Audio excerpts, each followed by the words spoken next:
Pemirsa, kami kembali ke hadapan Anda. Informasi selanjutnya, Wali Kota Banjarmasin melaunching secara resmi wisata Kampung Ketupat yang dirangkai dengan ragam penampilan seni budaya, musik, hingga galeri lukisan. Yang mana banyaknya lukisan masyarakat yang menilai mahalnya harga tiket masuk Kampung Ketupat, ditanggapi dingin Wali Kota Banjarmasin yang dinilai masih wajar.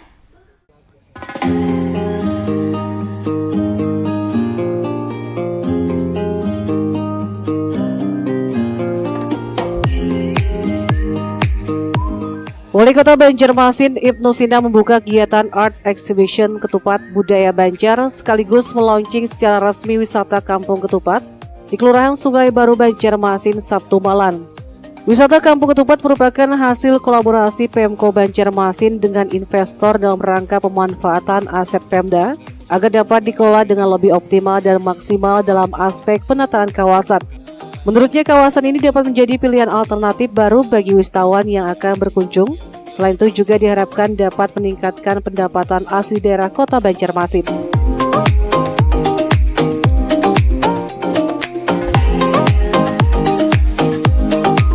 Apalagi di sini telah dipilih 15 UMKM yang menyediakan ragam makanan dan minuman untuk menemani masyarakat bersantai.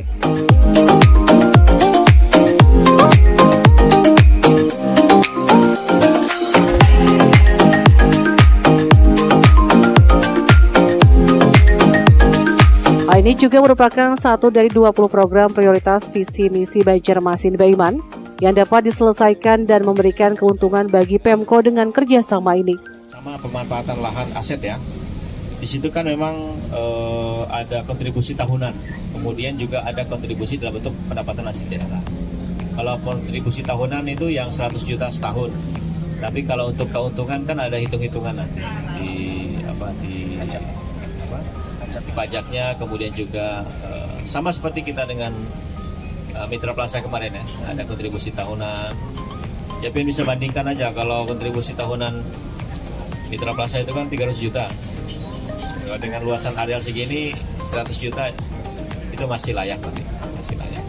Nah, kalau makin banyak pengunjung, makin banyak keuntungan, pasti akan memberikan kontribusi pendapatan asli daerah yang besar juga untuk asli daerah kita, untuk pemerintah kota. Berapa lama kerjasamanya? 5 tahun dan bisa diperpanjang untuk 5 tahun berikutnya. Untuk masuk ke sini dikenakan biaya Rp10.000 pada Senin sampai Selasa, Rp15.000 pada Rabu dan Kamis, dan Rp20.000 untuk akhir pekan Jumat Minggu. Eko Anggoro, Banjar TV.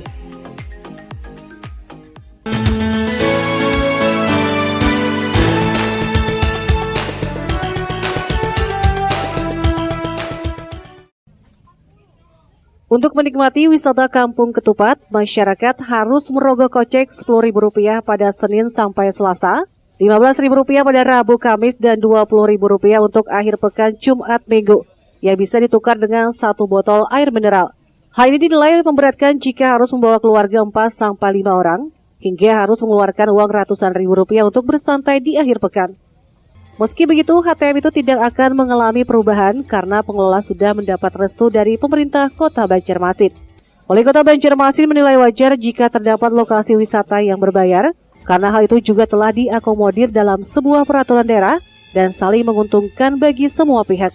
Biasa aja lah, karena ini kan investasi dari pihak swasta. Wajar aja ketika misalnya orang masuk ke fasilitas wisata itu berbayar, dan itu kan juga sudah diakomodir dalam perda kita.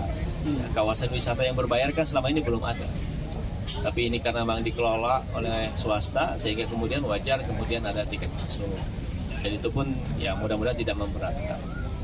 Kalau kita di luar juga kan bayar 100.000 juga mau aja masuk, asalkan bagus. Meski dikenakan biaya, namun hingga hari ini sudah ada 9.000 lebih pengunjung yang menikmati wisata ini, termasuk menikmati wahana bermain secara gratis. Alhamdulillah sampai dari tanggal 30 kami soft launch sampai sekarang sudah 9.000 pengunjung tercatat di kami. Jadi alhamdulillah ini merupakan hal yang luar biasa positif sebagai destinasi wisata baru. Kedepan PT Juru Supervisi Indonesia secara bertahap terus menambah fasilitas yang ada guna meningkatkan daya tarik wisatawan untuk berkunjung ke sini. Eko Anggoro, Banjar TV. Ya pemirsa, informasi selanjutnya sebagai bentuk pengembangan dan edukasi kepada masyarakat dalam mengenalkan salah satu musik khas Banjar yakni panting. UPTD Taman Budaya Provinsi Kalimantan Selatan menggelar Panting in Harmony 2 yang dibawakan oleh 3 grup yakni Saraba Sanggam, Pandan Harum, dan Balahindang. Di mana sementara itu Sanggar Budaya Kalimantan Selatan menggelar pagelaran tunggal seni pertunjukan dengan naskah berjudul Pratala Kalamarkala dalam rangka mengenang tokoh seniman dan budayawan Banua almarhum Datuk Mangku Adat Haji Ajim Aryadi.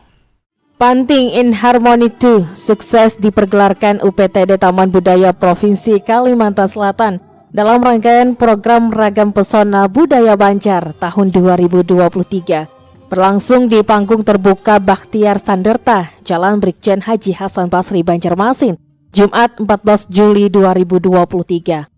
Dalam pergelaran musik panting tersebut, UPTD Taman Budaya Kalimantan Selatan menampilkan 3 grup musik panting, yakni grup musik panting tradisi Saraba Sanggam, grup musik panting dangdut Pandan Harum, dan grup musik panting rock Balahindang. Persembahan pentas seni musik ini membuat penonton larut dalam alunan nada. Tidak hanya terbuai akan kekhasan panting tradisi yang menggema, tapi juga dimanjakan dengan musik kolaborasi antara musik panting tradisi dengan unsur genre kekinian. Lewat pertunjukan musik panting ini, selain menjadi ajang untuk lebih mengeksiskan musik panting kepada khalayak ramai, khususnya kepada generasi muda, juga menjadi sarana edukasi agar panting bisa lebih dikenal luas, tidak hanya di daerah sendiri, tapi juga menasional hingga mendunia. Nah, tujuannya untuk melestarikan setiap musik panting ini berkembang. Jangan nonton aja, berkreasi lah. Ada dangdut, ada yang baku, yang tradisional, ada yang rock. Tujuannya untuk ya lebih memperluas lah kan. Jangan lebih berkembang lah kegiatan ini musik panting nih. Jangan untuk misalnya di perkawinan aja kan, lebih ya dikembangkan kalau perlu ke nasional. Diharapkan melalui pergelaran Panting in Harmony 2 ini, musik panting bisa terus lestari, tidak tergerus dan dapat beradaptasi dengan perkembangan zaman, di samping menjadi sarana hiburan bagi masyarakat. Erwin Yudanuari, Banjar TV.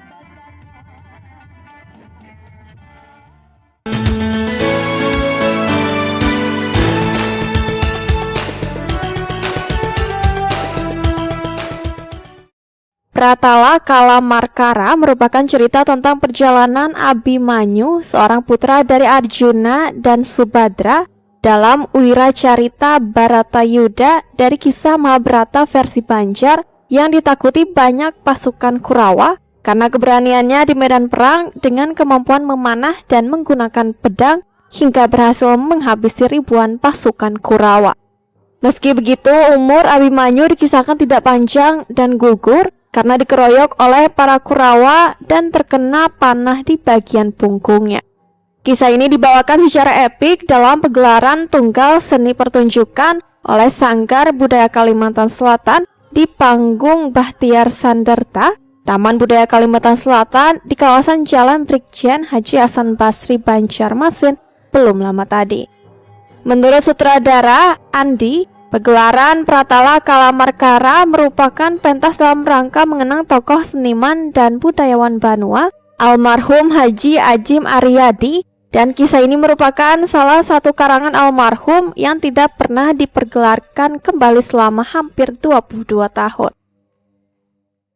Yang pertama kita mengenang almarhum Mahaguru kita, Abah Ajim Aryadi, di tanggal 15 Juli, karena kebetulan di bulan Juli ini beliau lahir, kita sekaligus memperingati hari ulang tahunnya. Kemudian naskah ini sudah 22 tahun tidak pernah dipentaskan. Jadi ini semacam penyegaran kembali. Mungkin seperti itu. Kalau pesan bagi kakawanan anu-anum, apapun pilihan kita, apapun langkah kita, selama kita yakin, selama kita lurus, insya Allah pasti akan bagus. Seperti itu. Andi berharap ke depan akan lahir kembali tokoh seniman dan budayawan seperti Ajim Aryadi baru yang lebih besar dan baik lagi dalam mengembangkan seni dan budaya yang ada di Banua. Erwin Yudanuari, Banjar TV. Ya pemirsa, informasi selanjutnya, setelah resmi mencanangkan Kampung Merah Putih, pemerintah kota bekerja sama dengan Forum Kerukunan Umat Beragama FKUB Kota Banjarmasin melaksanakan gerakan nasional pembagian bendera merah putih kepada masyarakat tahun 2023. Menyongsong tibanya bulan Agustus atau hari lahirnya kemerdekaan Republik Indonesia ke-78 tahun, pemerintah kota Banjarmasin membagikan bendera merah putih kepada warganya. Pembagian bendera itu pun diserahkan secara simbolis oleh Wakil Wali Kota Banjarmasin Arifin Nur kepada Ketua RT 05 dan RT 06 Kelurahan Seberang Masjid, Jalan Seberang Masjid atau Kampung Sasirangan Banjarmasin, Kamis 20 Juli 2023. Pembagian bendera tersebut agar seluruh masyarakat memiliki bendera merah putih dan memasangnya di setiap rumah masing-masing. Kita ingin bahwa seluruh masyarakat di Kota Banjarmasin dipastikan dia punya bendera merah putih. Dan Nabi memasang sesuai dengan waktu-waktu yang sudah ditetapkan oleh pemerintah. Ya, di Agustus besar nanti kita pastikan masyarakat sudah punya bendera merah putih dan memasangnya seluruhnya gitu ya. Jadi ibarat itu kita menanamkan kebangsaan, cinta NKRI, dan mudah-mudahan kita selalu bersatu menjaga kesatuan dan persatuan Republik Indonesia ini untuk menjaga ketertiban dan keamanan Republik Indonesia di wilayah kita masing-masing. Terima kasih kepada Kesbangpol yang sudah punya wacana dan bersama-sama masyarakat dan FKUB pada hari ini, dan itu menjadi forum ya kepada bangsa kita bersatu jaga NKRI kita untuk menjadikan pembangunan yang lebih baik lagi. Turut hadir dalam kegiatan tersebut Pelaksana Tugas Kepala Kesbangpol Banjarmasin Lukman Fadlun, Ketua FKUB Banjarmasin Haji Maskur, serta jajaran terkait. Eko Anggoro, Banjar TV. Ya pemirsa, tuntas sudah perjumpaan kita dalam Lintas Banua Sepekan edisi Minggu 23 Juli 2023. Selalu jaga kesehatan Anda dan selamat menikmati akhir pekan. Saya Miratun Nahar pamit undur diri bersama tim yang bertugas. Wassalamualaikum warahmatullahi wabarakatuh dan sampai jumpa.